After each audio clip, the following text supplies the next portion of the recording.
Des centaines de réfugiés continuent de traverser la frontière entre la Grèce et la Macédoine, tandis qu'ils poursuivent leur périple vers l'Europe du Nord.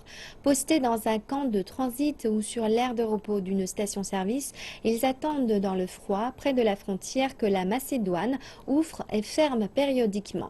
3000 autres personnes sont arrivées samedi au Pirée depuis les îles grecques. La majeure partie d'entre elles se dirigent d'ores et déjà du côté grec de la frontière à Idomeni.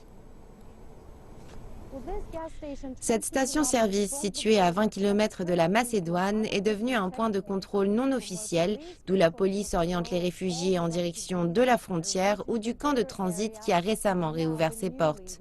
Seuls les Afghans, les Syriens et les Irakiens ont le droit de traverser la frontière, mais ils doivent auparavant attendre des heures, voire une journée entière dans cette station-service.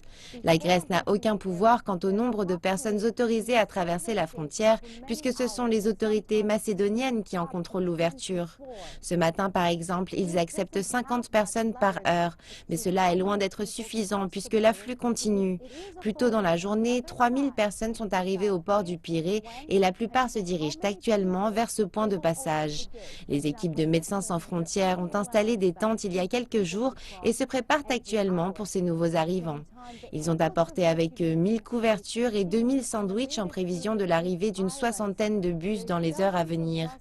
Tant que le voisin de la Grèce ne laisse pas sa frontière ouverte, toute organisation semble compromise et de plus en plus de réfugiés risquent de se retrouver piégés ici.